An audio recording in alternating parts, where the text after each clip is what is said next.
nome por estar aqui nesta manhã. Como é maravilhoso estar na presença do Senhor. Quão precioso é, ó Pai, estar em comunhão com o Todo-Poderoso. Obrigado, ó Deus vivo, por nos permitir, por abrir as portas dos céus e nos permitir o livre acesso à presença gloriosa do Senhor. Ó Deus querido, obrigado pelo teu Filho Jesus. Ele foi quem preparou o caminho, Ele foi quem nos preparou o acesso à tua presença e nos permitiu conhecer o Pai, nos permitiu conhecer a tua salvação e nos deu a alegria, Senhor, de ser, ó Pai querido, justificado, perdoado, restaurado perante a tua presença. Obrigado, ó Pai, obrigado, ó Deus, por nos dar, Senhor, a alegria de sermos chamados teus filhos, porque esta é a maior e melhor paternidade, a de sermos filhos de Deus. E quero nesta manhã, ó Deus, pedir ao Senhor que abençoe o teu servo, ó Pai querido, o seminarista Maurício. Usa o teu filho com poder e graça, na unção do teu Espírito, na autoridade do Senhor Jesus. Usa teu servo nesta manhã para, o Pai amado, ministrar o nosso coração. Assim oramos, gratos ao Senhor, em nome de Jesus. Amém.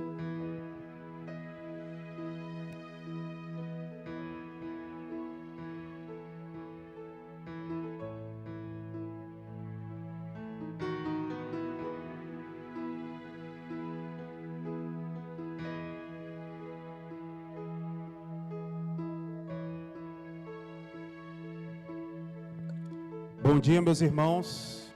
Podem se assentar.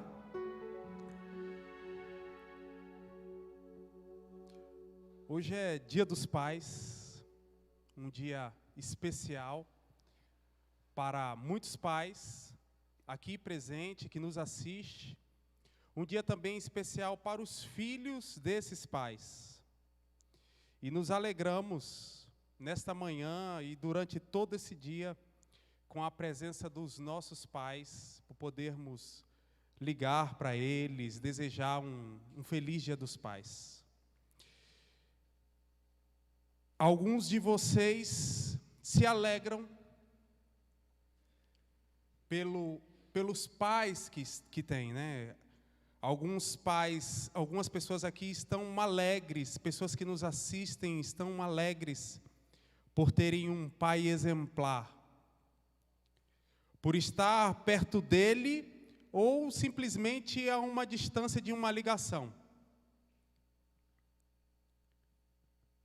Talvez o seu pai não esteja mais conosco, né, no meio de nós, e aí você se lembre da boa lembrança que você tem desse pai. E essa lembrança, ela te dá alegria no coração. Talvez você já se encontre em um outro grupo, num grupo onde você não tenha boas lembranças do seu pai. Talvez esse dia possa ser um dia um pouco triste, um pouco melancólico, porque você se lembra do que o seu pai é ou foi. A lembrança, ela não é tão boa. Talvez, não sei, seu pai te abandonou, ele lhe fez sofrer. Esse dia para você não é um dia tão bom. Você olha o relógio e quer que ele passe o mais rápido possível. Independente da sua situação, se ao lembrar do seu pai, você se alegra, seu coração ele fica feliz. Mas se você pertence a outro grupo que quando você lembra do seu pai, você não se alegra, Hoje eu quero falar, conforme a oração do pastor, eu quero apresentar um pai que para esses dois grupos supera. Qualquer definição que você tenha de pai, seja ela uma definição boa, uma definição ruim, o pai que eu vos apresentarei nesta manhã supera todas as expectativas. E é sobre esse pai que nós vamos falar nessa manhã. Vamos orar. Santo Deus, Deus de misericórdia, Pai bondoso, nós nos colocamos diante da Tua presença gratos por esse dia, gratos pelos pais que o Senhor nos deu e com sede de conhecermos cada vez mais o nosso Pai Celestial. Nos conduz nesse caminho, Senhor. Alegra ainda mais o coração daquele que está alegre e aquele que porventura esteja triste. Que essa palavra possa ser como um bálsamo no coração dessa pessoa e que ela possa se alegrar no Senhor. É o que eu te peço no nome de Jesus. Amém. Iremos desenvolver durante essa manhã um tema central da paternidade divina. Eu vou pregar nessa manhã de uma maneira diferente, de uma forma que eu não estou acostumado aqui na igreja a pregar, que é de uma forma temática. Eu não vou ter um texto base para isso, mas nós vamos discorrer ao longo do Velho Testamento e do Novo Testamento sobre essa definição de pai, de Deus como pai. Mas antes de iniciarmos todo esse caminho, todo esse trajeto, nós precisamos ouvir o conselho sábio de Agostinho, quando ele vai comentar o Evangelho de João. Observe o que ele diz. Estamos falando de Deus. Há alguma surpresa se você não compreender? Pois se você compreender, não é Deus que você compreende. Uma confissão piedosa de ignorância é melhor do que uma precipitada profissão de conhecimento. Alcançar um leve conhecimento de Deus é uma grande bênção. Compreendê-lo, porém, é totalmente impossível. Então, o que nós vamos fazer aqui, meus irmãos, é uma análise extremamente superficial. Porque o ser humano, ele não tem a capacidade de compreender Deus na sua totalidade. Nós não vamos nem conseguir arranhar a definição de Deus.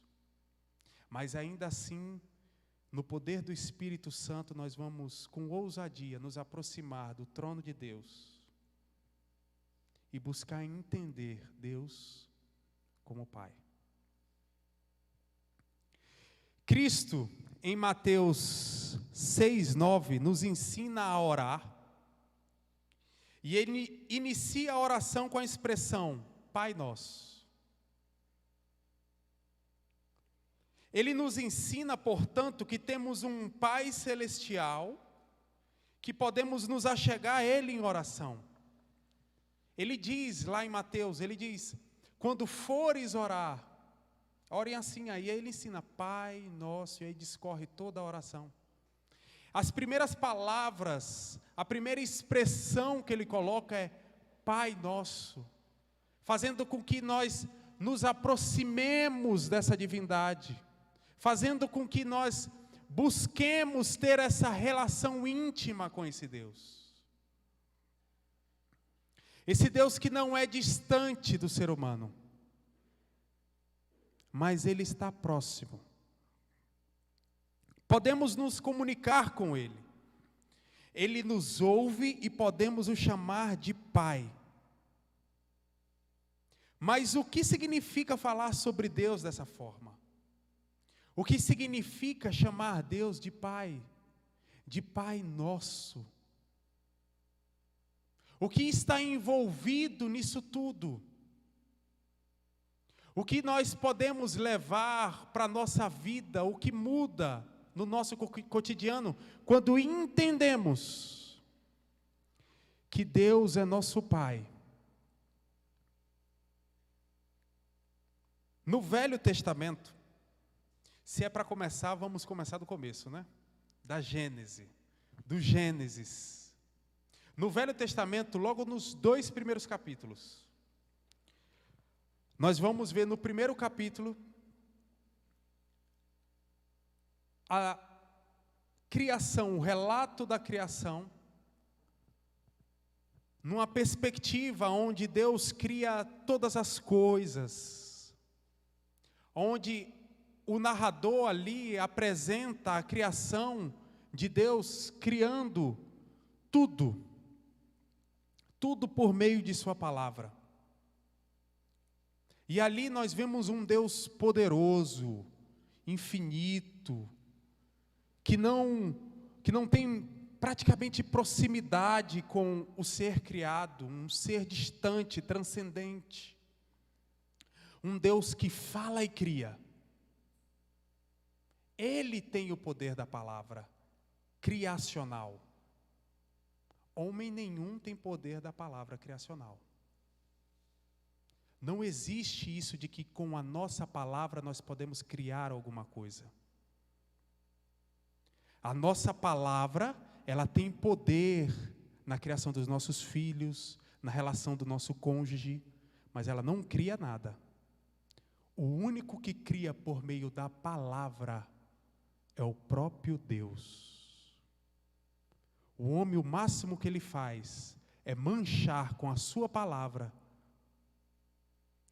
o propósito de Deus. Mas homem nenhum cria com a palavra, somente Deus cria. Deus tem esse poder criador. E é o que nós vemos no Gênesis 1. Deus simplesmente dá ordens e cria toda a criação por meio da sua palavra. Ele mesmo não foi criado, mas é eterno. O majestoso com sua palavra preenche todo o vazio existente. Ele dá forma ao que era informe. Então nós, como homens, não compartilhamos desse poder criador de Deus por meio da palavra, mas somente Deus, o ser infinito, transcendente, Ele cria todas as coisas por meio da palavra.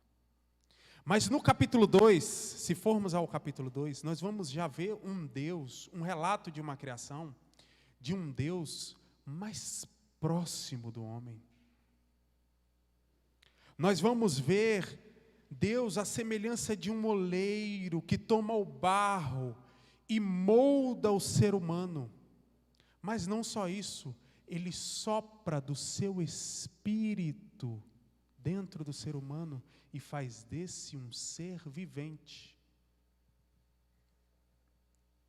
Observe, Deus já não é mais aquele ser distante, mas Ele está próximo. Ele faz o homem à sua imagem e semelhança.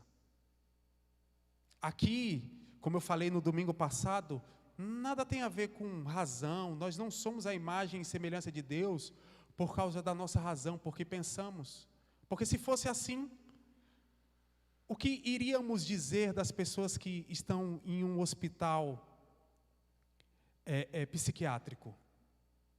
Elas têm a sua razão, a sua cognição abalada. Então essas pessoas, elas não são assistidas por Deus? Então já cai por terra essa questão de sermos imagem e semelhança por causa da razão. Mas somos imagem e semelhança de Deus, porque representamos Deus aqui na terra. É como se fôssemos estandartes de Deus aqui na terra. Ontem na reunião dos casais, o pastor convidado, ele colocou que o casamento, ele é o outdoor de Deus, é a vitrine. E eu creio assim também, nós somos representantes. Então, como imagem e semelhança de Deus, nós representamos Deus. As pessoas devem nos ver a Deus através de nós. E não só isso, ele entra em aliança com o ser humano. Ele cria, como vimos no capítulo 1 e também no capítulo 2, mas ele também estabelece um relacionamento. Ele é um Deus infinito, transcendente, mas ele é um Deus imanente e pessoal, próximo. Grande, tão grande, alto, tão alto, fundo, profundo. É maior que o mundo, mas cabe aqui dentro.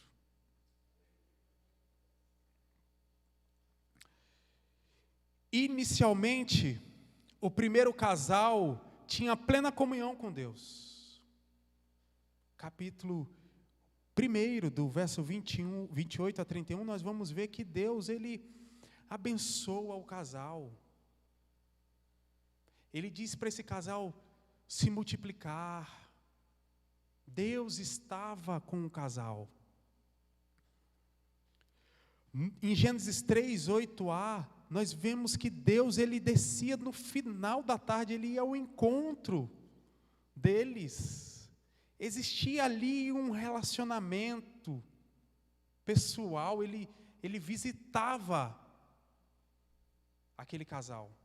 Meus irmãos, aqui, fazendo um parêntese, aqui é o diferencial da religião a que professamos. Os outros deuses, os deuses das outras religiões, eles não têm esse relacionamento pessoal. Eles são distantes. E aqui está o diferencial do cristianismo, que mais tarde vai virar o cristianismo com a revelação de Cristo. Mas aqui está o diferencial, esse relacionamento de Deus com o homem.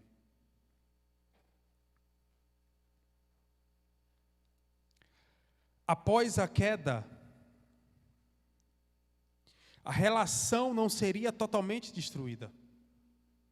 Com a queda, a relação ela não é totalmente acabada, chocada, destruída, rompida. Em Gênesis 3:15, nós vamos ver que Deus estabelece ali já de uma forma embrionária o plano de redenção. Ele diz: porém inimizade entre ti e a mulher, entre a tua descendência e a descendência dela. Essa te ferirá a cabeça, e tu lhe ferirás o calcanhar. Embora houvesse a queda, embora houvesse esse rompimento da relação do homem com Deus, o Deus de amor, o Deus pessoal, ele estabelece esse plano de redenção para poder restabelecer essa comunhão. E a partir desse momento, a partir desse episódio, nós vamos ver Deus se revelando a um grupo, a um povo. A partir desse momento, nós vamos observar que Deus escolhe para si um povo, Israel. E para ele se revela, e aí nós vamos ver a primeira menção explícita da paternidade de Deus para com seus filhos. Êxodo 4, 22 e 23 vai dizer: então dirás ao faraó, isso Deus falando a Moisés, para Moisés dizer a faraó, então dirás ao faraó, assim diz o Senhor, Israel é meu filho, meu primogênito, e eu te disse, deixa meu filho ir, para que me cultue, mas recusaste deixá-lo ir, por isso matarei o teu filho primogênito. Então nós vemos Deus ali escolhendo para si um povo, e dizendo, vocês não são simplesmente meus escravos, meus servos, mas vocês são meus filhos. Um elo, um vínculo de intimidade. Moisés não esquece das palavras do Senhor em seu cântico. Em Deuteronômio 32, 6b, ele diz, Moisés ali declarando palavras ao Senhor, ele, em meio a tanta coisa que ele diz, Ele não é teu pai que te adquiriu, te fez e te estabeleceu? Ele faz essa pergunta retórica, em resposta àquilo que ele ouviu no passado. Nos profetas também observamos o conceito de filiação divina. Em Isaías 63:16, o contexto ali é a relação paternal de Deus com seu povo, de uma forma duradoura, embora não houvesse fidelidade da parte de Israel. Mas ainda assim Deus estabelece o seu amor paternal. E lá em Isaías 63:16 diz: mas tu és nosso pai, embora Abraão não nos conheça, Israel não nos reconheça. Ó Senhor, tu és o nosso pai, o teu nome é o nosso redentor desde a antiguidade.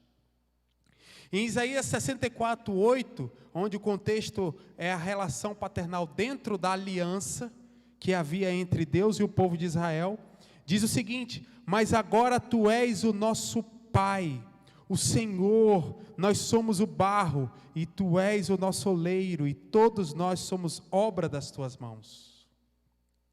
Jeremias 31, de 1 a 20, nós observamos Deus revelando ali o seu amor para o povo de Israel. É aqui onde nós temos aquela passagem linda que diz: com amor eterno te amei, por isso com fidelidade te atraí. Verso 3b. Mas no verso 9, nós vemos Jeremias falando da paternidade divina, dizendo: virão com choro, mas eu os guiarei com consolações. Eu os guiarei nos ribeiros de águas, por um caminho reto em que não tropeçarão, porque sou pai para Israel. Então Deus, Ele se revela como pai, não a partir do Novo Testamento, mas desde o início. Ele é pai, Ele é Deus pessoal, Ele é Deus que se preocupa com você como pai. Ele é Deus que quer saber como você está, de uma forma individual, de uma forma pessoal. Você, a sua vida é importante para Deus. Você é filho de Deus. Agora, no Novo Testamento, nós vemos a revelação sendo totalmente iluminada. O conhecimento paternal de Deus chega a um outro nível com a revelação do Filho de Deus, Jesus Cristo. No Sermão do Monte, capítulo 5 de Mateus, versos 16, 45 e 48, nós vemos que Jesus estabelece essa relação filial com Deus. A paternidade de Deus se torna o referencial da vida cristã. O crente deve viver para a glória de Deus, buscando amá-lo acima de todas as coisas, e ao próximo como a si mesmo, tentando ser perfeito como o Pai é perfeito. É isso que Jesus, ele nos instrui nesses versos. Ele nos orienta a observarmos Deus como Pai, e a perseguir isso, buscar isso, na tentativa de ser perfeito, como Deus é perfeito. Jesus instrui os discípulos sobre a necessidade de orar a Deus como Pai. Foi o verso que nós iniciamos, Mateus 6:9. Um novo patamar de intimidade no relacionamento entre Deus e seu povo é estabelecido, caracterizada pela nova aliança. Agora, embora nós já enxergamos no Velho Testamento uma relação paternal, uma relação de intimidade muito grande com Deus e o seu povo, ainda mais nós vamos ver isso no Novo Testamento. No Novo Testamento é que isso se entrelaça de tal forma que Jesus apresenta Deus como o nosso Pai amado. Aquele que nos guarda e nos cuida. Esse Pai celeste é o Pai que ama e cuida dos seus filhos. Mateus 6,8 vai dizer: não vos assemelheis a eles, pois vosso Pai conhece de que necessitais, antes de o pedirdes a Ele. No mesmo capítulo, no verso 26, olhai para as aves do céu, que não semeiam, nem colhem, nem ajuntam em celeiros, mas vosso Pai celestial as alimenta. Acaso não tendes muito mais valor do que elas? Observe a proximidade que Jesus quer colocar entre Deus e nós. Se vós, sendo maus, sabeis dar boas coisas a vossos filhos, quanto mais vosso Pai que está no céu dará boas coisas aos que lhe pedirem. Mateus 7,11. O Evangelho de João nos revela algo intrigante, em contraponto a tudo que nós estamos falando aqui, mas que tem a ver com o que eu falei lá no início, quando nós vimos depois da queda. O que acontece depois da queda? Deus se revela a um grupo,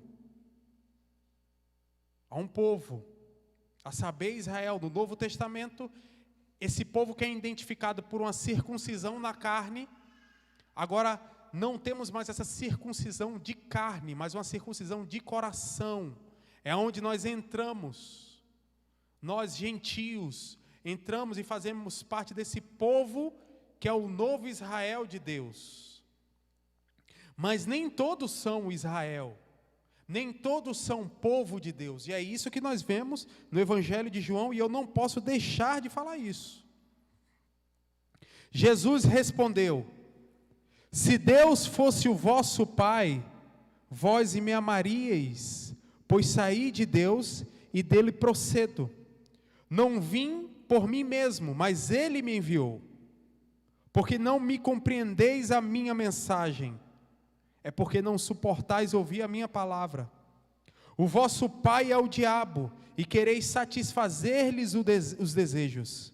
Ele foi homicida desde o princípio, e não se firmou na verdade.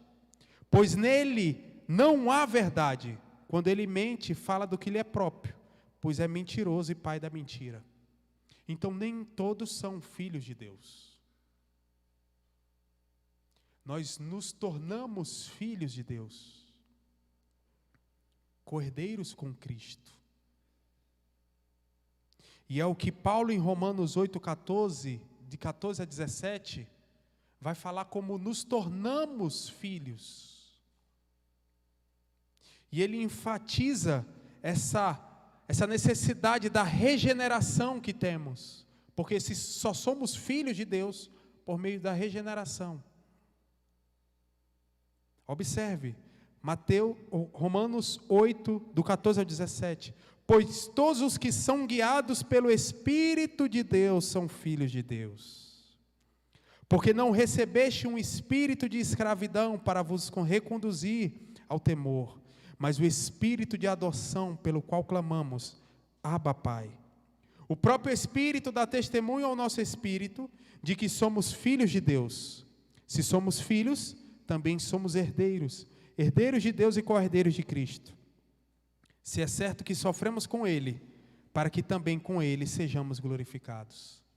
Então, somos feitos filhos de Deus por meio da ação do Espírito Santo, outra pessoa da Santa Trindade. É Ele que toca o nosso coração e nos ajuda a compreendermos o Evangelho e assim nos entregarmos a Ele. É Ele que redireciona o nosso coração, realinha para que possamos querer Deus. Uma vez filhos, Deus nos dá bênçãos, mas também nos disciplina como um pai. Observe Hebreus 12, de 6 a 7. Pois o Senhor disciplina quem ama e pune a todo que recebe como filho. É visando a disciplina que perseverais. Deus vos trata como filhos, pois qual é o filho a quem o pai não disciplina? Então um pai disciplina, e não é diferente com Deus. Às vezes a mão de Deus está pesando sobre nós e nós achamos que o amor dele se afastou de nós. Mas é Deus nos disciplinando, nos cuidando, visando uma correção para que possamos estar cada vez mais próximo dele. Resumindo, a paternidade de Deus se tornou o elemento central no Novo Testamento. E aqui entra uma fala de Packer, que morreu até esses dias. E aí ele resume de maneira majestosa tudo que eu estou falando aqui. Observe. Englobamos todo o ensino do Novo Testamento em uma só frase. Se falarmos dele como sendo a revelação da paternidade do Santo Criador.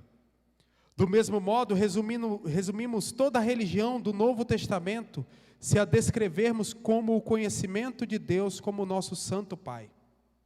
Se quisermos julgar até que ponto uma pessoa entendeu o que é cristianismo, descubra que valor ela dá ao fato de ser filha de Deus e de ter a Deus como seu Pai.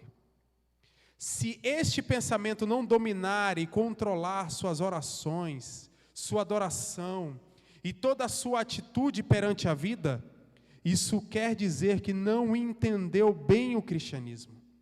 Pois tudo o que Cristo ensinou, tudo aquilo que torna o Novo Testamento novo e melhor que o Velho, tudo que é distintamente cristão em oposição ao simples judaísmo, está englobado no conhecimento da paternidade de Deus. E aí ele encerra a fala dizendo: Pai é o nome cristão de Deus. Olha que lindo. O termo Pai é a vestimenta de Deus quando enxergamos com olhos do cristianismo. Esse Deus que para outras religiões é distante, é longe, para nós cristãos, o nosso Deus é próximo, é pessoal. Por isso nós podemos chamá-lo de Pai. A noção de Deus como Pai é mencionada 245 vezes no Novo Testamento. Isso significa um nível de intimidade na relação com Deus que é quase desconhecida fora do cristianismo. Esse é o nosso diferencial frente às outras religiões. O nosso Deus se relaciona conosco como um Pai. Qual o ensino que está envolvido nisso tudo aqui? A primeira coisa que eu gostaria de destacar: Deus, o Pai, Ele é uma pessoa distinta do Filho e do Espírito. É um Deus só, um Deus único, que se apresenta de três formas, como três pessoas. Tendo todos os atributos de Deus, todos são Deus. Não existe uma hierarquia entre eles. Um não é melhor do que o outro, um não é maior que o outro. Eles apenas têm papéis diferentes. E dentro da sua organização, dentro da sua, o termo usado dentro da teologia, dentro da sua economia, eles têm papéis diferentes, funções diferentes. Olha o que Franklin Ferreira fala na sua teologia sistemática grandona, né? Na economia da redenção, o Pai é o início da salvação, através da eleição de indivíduos. Os eleitos pertencem ao Pai, e Ele os deu ao Filho. Tem-se uma perfeita harmonia entre as três pessoas no plano da salvação. Aqueles que o Pai deu ao Filho, recebem do Filho a vida eterna. O Filho os representa na cruz, para pagar o preço dos seus pecados. Todavia, essa relação entre o Pai e o Filho não esgota ainda o mistério de Deus. Sua natureza profunda, além de por outro lado, não ameaçar a unidade divina. Acontece que o conjunto pai e filho afirmam a terceira vez essa unidade na presença, agora, no Espírito Santo. O vínculo do amor da Trindade. Dentro da economia divina, a perfeita comunhão para a execução do plano redentivo. O Deus Trino revela-se nessas três pessoas que atuam para a salvação dos eleitos. Deus Pai escolhe, o Filho morre por nós e o Espírito Santo toca no nosso ser para que possamos entender, compreender todo esse plano redentivo e aceitar Jesus Cristo. Eles estão juntos ali para resgatar a sua vida. Um Deus transcendente e infinito interfere na história humana, interfere na história do mundo para salvar você, especificamente você. Você consegue observar o seu valor? Você consegue observar que ninguém pode dizer que você não tem valor?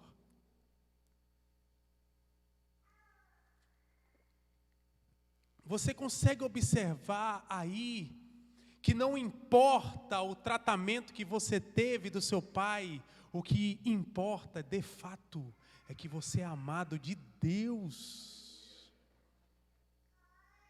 Esse Deus infinito que não precisava, o fato dele entrar ou não na história, não arranharia nem um pouco a sua estrutura, a sua definição como Deus. De forma alguma, mas ele interfere na história e entra para salvar você. Você é amado de Deus.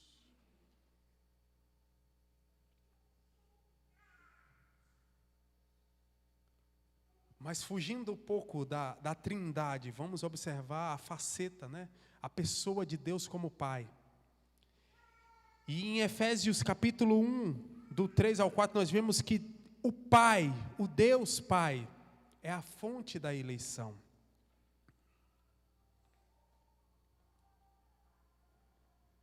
Gresham, no seu livro Cristianismo e Liberalismo, ele vai dizer algo muito interessante. Ele vai dizer: a ideia dos eleitos serem filhos de Deus foi incluída no plano de Deus desde o princípio. Pois o termo pai é usado para descrever um relacionamento de um tipo íntimo. O relacionamento no qual Deus se encontra na companhia dos redimidos.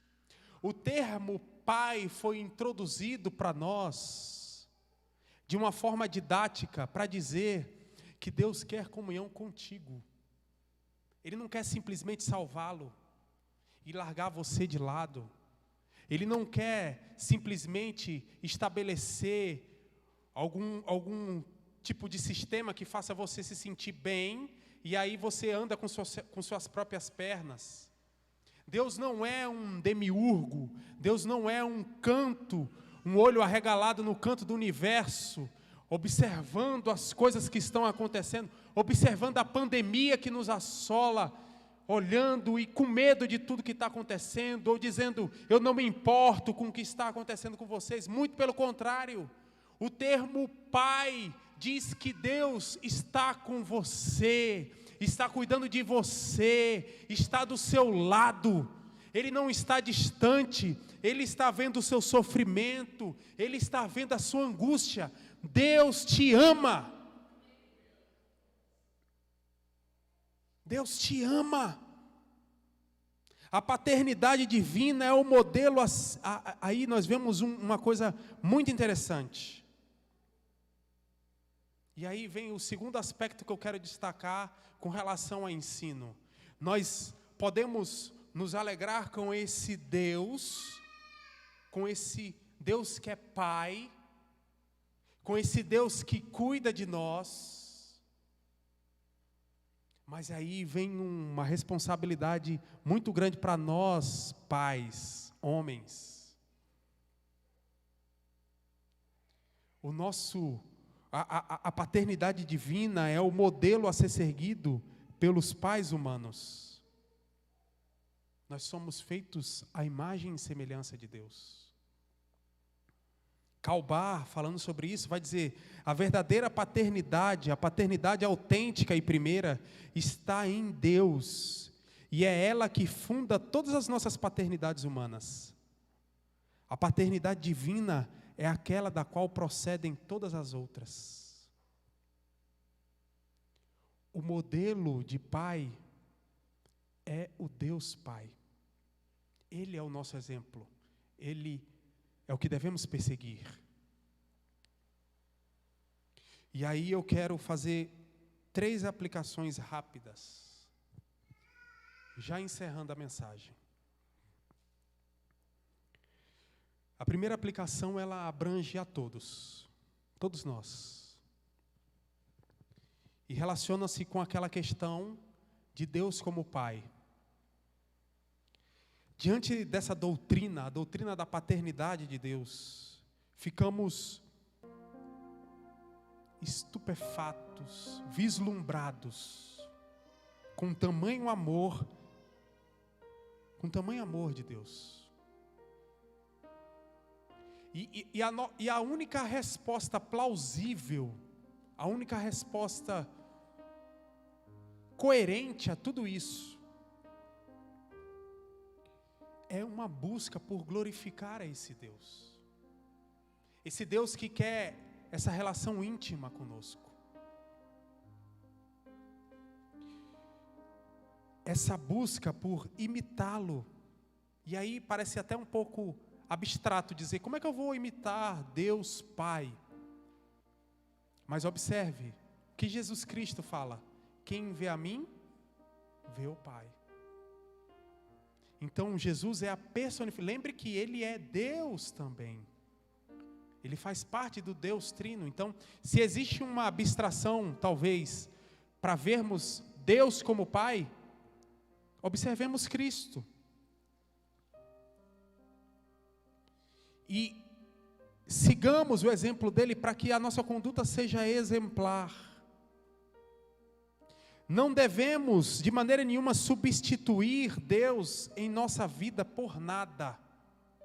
Devemos amá-lo acima de todas as coisas. Amar esse Deus acima de todas as coisas. Qualquer coisa que nos traga esperança, confiança, qualquer coisa que o nosso coração, ele se incline, ele se volte, qualquer coisa que no lugar de Deus nós venhamos a colocar a nossa esperança, nós estamos substituindo Deus. Nós estamos erigindo um ídolo no nosso coração. Nós não precisamos, meus irmãos, de um ídolo de barro para nos colocarmos como idólatras. Nós podemos fazer ídolos no nosso coração e aí substituir Deus. Você pode ter o dinheiro como um ídolo no seu coração. Você pode ter o prazer como ídolo no seu coração. Você pode ter relacionamentos como ídolo no seu coração. Você pode ter você mesmo, sua própria vaidade, como ídolo no seu coração. E quando você faz isso, quando você faz esse movimento, você substitui o Pai Celestial por uma coisa finita. Você substitui o infinito pelo finito. Você substitui o eterno pelo perecível. Consegue perceber a troca que você está fazendo? O prato de lentilhas que você está vendendo. Consegue perceber a troca inútil, fraca, desnecessária que você está fazendo? Substituindo o Deus Pai, o Deus de amor, por qualquer coisa finita. o Deus que quer estabelecer um relacionamento com você. É isso que fazemos e não podemos fazer. Nós precisamos ter isso em nossa mente e coração o tempo todo, nos policiando para que não venhamos substituir Deus nos nossos corações, para que não venhamos erigir ídolos, falsos deuses. E Deus, é por isso que Deus se revolta contra a idolatria, porque Ele se levanta do seu trono. E quando Ele vê a humanidade cega, adorando outros deuses, deuses falsos, quando Ele se levanta do seu trono, Ele vê que na verdade não existe nenhum outro Deus. É por isso que a idolatria ofende tanto Deus. Porque a idolatria é o homem cego, adorando algo que não existe, fruto da sua concupiscência, fruto do seu pecado. E aí precisamos redirecionar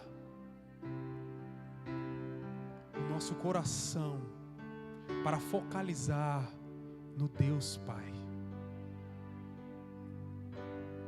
Mas agora eu quero falar para um outro grupo, um grupo específico. O grupo de pais que tiveram o privilégio de ter filhos, dádiva de Deus. É uma maravilha. Hoje eu acordei vendo um vídeo que a igreja, os irmãos, as irmãs do infantil postaram no grupo da igreja. E está lá minha filha dizendo: papai, eu te amo. Isso é uma maravilha, é um privilégio. Ser pai é um privilégio muito grande. É um privilégio muito grande. Que Deus me ajude a ser um pai bíblico para minha filha. E para nós, pai, não existe qualquer outro padrão. Não é nosso vizinho, não é nosso amigo, não é nosso parente ou qualquer outra pessoa que é padrão de pai para nós. Mas o nosso padrão é Deus. Deus é o nosso padrão. Olha que responsabilidade. Olha que modelo nós temos a perseguir, a buscar.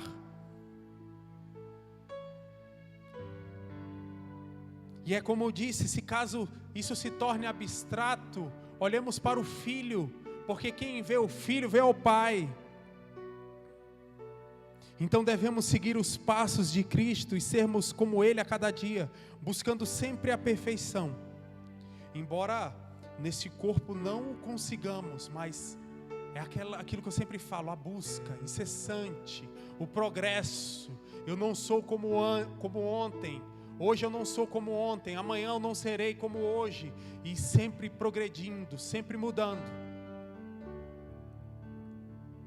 Você como pai, a semelhança de Cristo,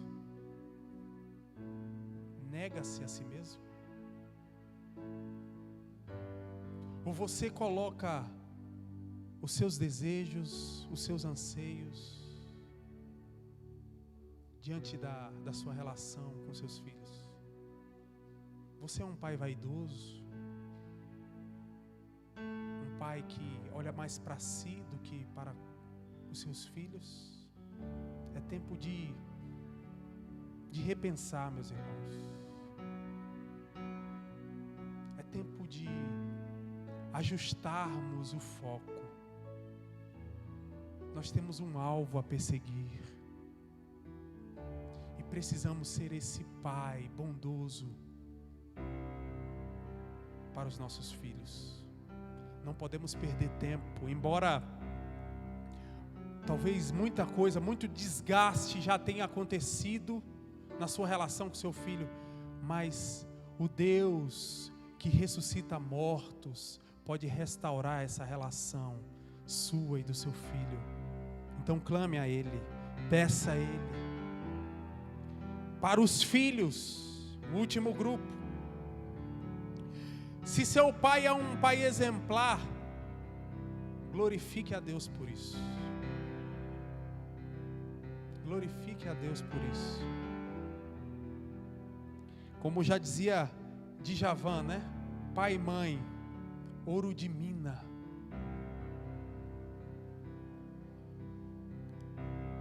Quem encontra um pai bondoso, encontrou um tesouro, foi agraciado com um tesouro. Então glorifique a Deus e imagine como o amor de Deus é grande, pois o amor do seu pai nem arranha o amor que Deus tem por você. Se você acha que o amor do seu pai é grande para com você, você não tem dimensão do amor de Deus para com você.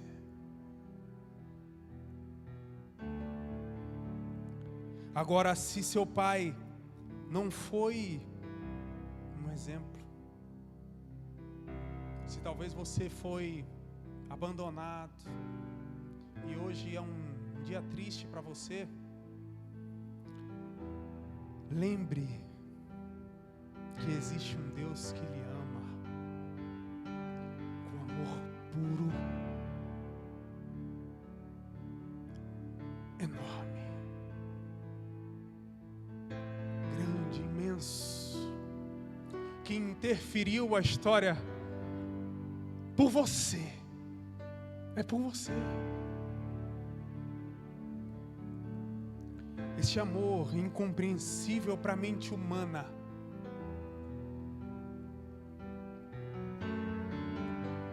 uma mãe pode até esquecer seus filhos. Eu custo a imaginar isso. É muito difícil uma mãe esquecer os filhos. Isaías 49:15. Uma mãe amamentando, uma mãe que teve contato com o filho,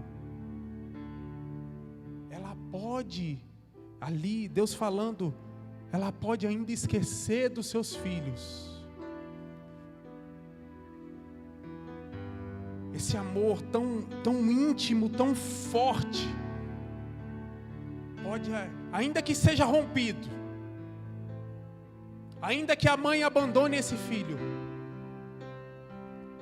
Deus diz: eu não me esquecerei de você. Então, se você é abandonado pelo seu pai, se hoje é um dia triste para você, saiba que você pode até imaginar um amor, mas nunca conseguirá chegar o amor que Deus tem por você. Ele te ama.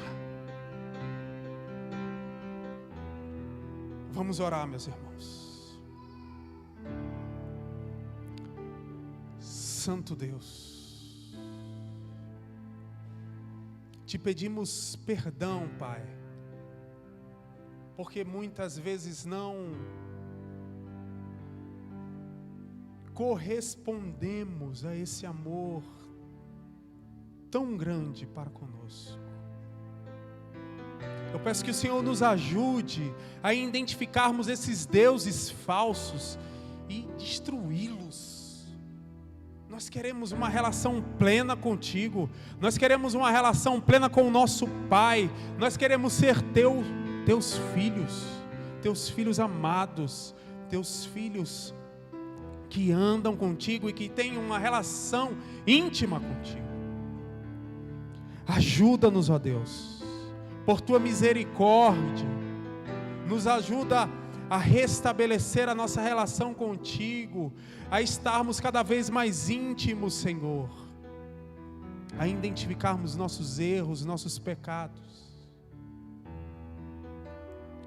Ajuda-nos a sermos melhores pais, aos pais que me ouvem, aos pais que irão surgir, em nome de Jesus, eu já entrego eles nas tuas mãos, e que eles venham ser pais exemplares, que as suas esposas possam se orgulhar de tê-lo como pai de seus filhos, que seus filhos possam olhar para eles e dizer: eu tenho um pai onde eu consigo enxergar um vislumbre da graça de Deus.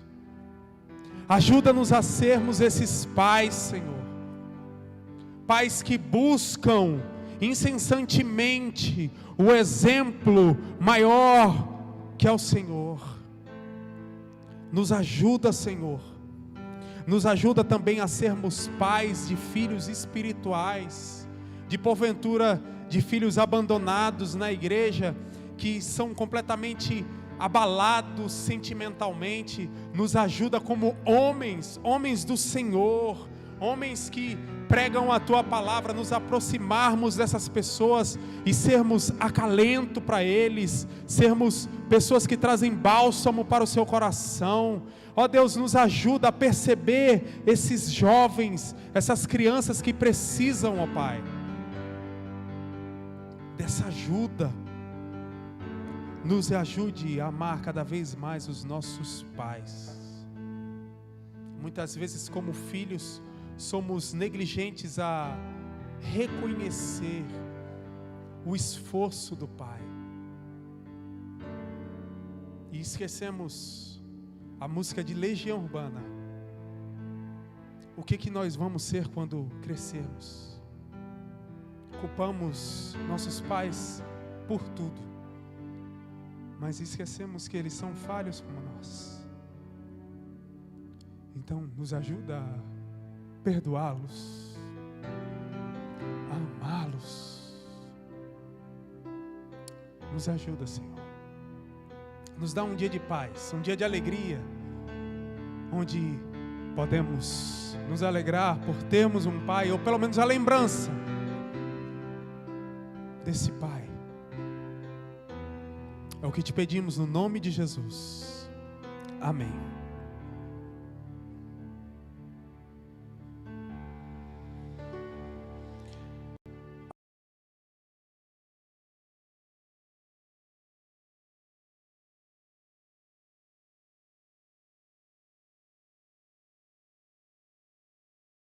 Mais uma mensagem poderosa, uma mensagem que irá impactar o seu coração. Portanto, não perca de maneira nenhuma. Você é nosso convidado, convidado para nos assistir, convidado para vir até aqui o templo. Que Deus vos abençoe, que te dê um dia de paz, um dia de alegria. Se alegre com seu pai, se alegre com a lembrança de ter um pai. Que Deus vos abençoe.